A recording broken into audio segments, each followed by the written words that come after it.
As you can probably tell, I'm back at the desk, which means that I do not look like crap or sound like crap. Look like crap is really subjective, so I'm not going to dive into that one. Daniel Farke has just finished his press conference ahead of Middlesbrough, so I thought, what better time to do a sort of preview ahead of that match? So, first up, let's dive into the team news. Let's learn what's happened with the team. After that, I'll talk about what Middlesbrough sort of do and how we can counter it, and then I'll give my predictions for the end of the match. In terms of team news, very little has changed. Joe Gelhardt has a little bit of a hip problem. That is very minor. There isn't a timescale on that coming back. It could be the match after Middlesbrough. It could be fine in time for Middlesbrough. We don't know. There was no time frame attached, but we know it's something very minor. Junior Firpo, on the other hand, has a hamstring strain for 3 weeks, which means that he's not going to be available for a good chunk of the Christmas period. That's not good, since several times I've said we could do with absolutely everyone being available throughout Christmas. Someone has also asked, should we have a concern over Sam Byram? This was in the chat next to the live stream, so if this was you, ping a comment below. We'll have a chat about it. Should we be concerned about Sam Byram? I think we'll be basically fine. We're diving into December where we get match after match after match. I think we'll be smart enough to keep Byram coming off, swapping for minutes, making sure that everyone is sort of not overworking themselves.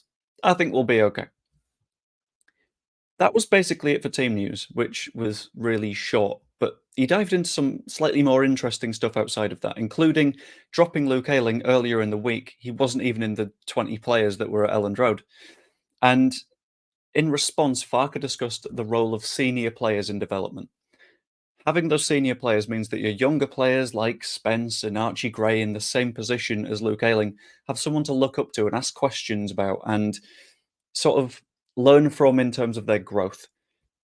They might not be key to playing right now, but the likes of Cooper and Ayling, I think, have a fundamental role to play in the squad when it comes to developing players. Short term, you might not see the results on the pitch, but long term, I think they're worth having around. He also said that it's not easy to drop players. You're working with human beings. It's not like FIFA, he said. You're not just dropping an AI and replacing them with a different AI. You're having to sort of be intelligent emotionally and discuss why you're doing things. And I imagine Luke Ayling completely understood because he's not up to the pace of Archie Gray. That's just true. And I don't think he'd have an issue with that because he seems fine enough. He was also asked about the sort of sharing of goals amongst the front line, the fact that Somerville and Piru both have 7, the fact that Dan James has plenty, the fact that Ruter's got plenty. He mentioned that having goals come from across the pitch makes you less predictable and it adds threat. Your opponent has to work out where the risk is coming from. They can't just say, well, we'll shut down the centre forward who scores 30 a year and we'll be fine. Instead, we've got 4 players all across the front line that need shutting down. We've got Jaden Anthony, who is repeatedly proving that in his various minutes, he's able to get into positions to have chances. Patrick Bamford is similar. He's getting opportunities. Willie Nonto, also, when he's properly putting his mind to it, is destroying defences. It's a big part of what Daniel Farke was talking about, having threats from across the pitch rather than just a striker that scores goals. He also discussed the importance of keeping players in form, which specifically I think Somerville was mentioned, and he sort of said that you're able to show players the door that they need to go through to get those performances, but you can't do it yourself. He discussed that form is something that comes and goes. The coaches can only do so much, but we've sort of got to hope that Somerville stays in his top form because he's unplayable at the moment. Now, what we can expect from Middlesbrough. I think it's going to be a very interesting match ahead of us because Middlesbrough are one of those teams where I'm just going to very quickly pull up the championship standings, actually. Just have a proper look because I don't like getting these things wrong. They're currently in 10th in the table, but if you dive into that a little bit deeper, I think they're a little bit better than the table's saying. They managed to beat Leicester. They just beat Preston 4-0, narrowly lost out to Boro. I'm scrolling through their match history and 4-0 win over Sunderland, for example. Did they get to play Ipswich just yet? Just so I've got that as a comparison. No, they've not gotten around to Ipswich. I'm doing a Bielsa. Ipswich just yet. But recently they've had a much stronger run of form than they had at the start of the season. And that is why they're in 10th, because they were a little bit bad earlier on rather than now. They will tend to play in a 4-2-3-1 system, with Sam Greenwood as one of the 3 behind. But thankfully, Sam Greenwood, who is statistically their best player so far, according to WhoScored.com, FBref, various places, is unavailable. You are not allowed to play against your parent team if you are a lone player. And that is very helpful for us because we have that tendency of being cut open by lofted chips over the top or a very nice through ball in behind one of the fullbacks. And that's something that Greenwood is fairly good at from his number 10/striker position. And him not being available gives us a massive benefit in this match. I've just realised my hands are really cold because I'm not wearing my gloves. I will sort that for the next time I do a video. In terms of their style of play outside of just a 4-2-3-1, they are similar to us in a way in that they'll use counter-attacks and rely a little bit on transitional football. They will get the ball up the pitch very, very quickly and try and force a sort of destructured defence from the other team. If your opponent's defence is still running back into position, that's something to exploit because you can have wingers dart all over the pitch and they won't get to their set positions, the fullbacks, because they've got to adapt to a winger now or they've got to adapt to the number 10 moving. And it's worked really well for us because we've got a very pacey front line with Somerville and Dan James just dragging people all over the pitch. And I think we'll be able to deal with that at the weekend.